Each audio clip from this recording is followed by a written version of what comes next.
Find out how easy it is to prepare General Tso's chicken at home next on the food plate.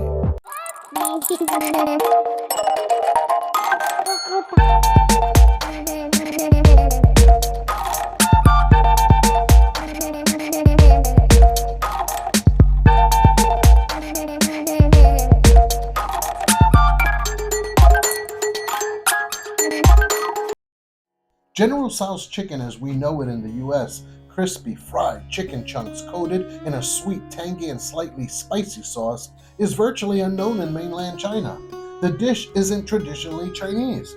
It's named after General Cao Zongtang, a 19th century Qing dynasty leader from the Hunan province. But there is no evidence he had anything to do with the dish or even ate it. The first version of General Tso's chicken was reportedly created in the 1950s by chef Peng Cheng Gui, a Hunanese chef who fled to Taiwan during the Chinese Civil War. The sweeter, deep fried version became popular in the US thanks to Chinese chefs in New York City in the 1970s.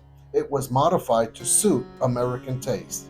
And here's how you make General Tso's chicken.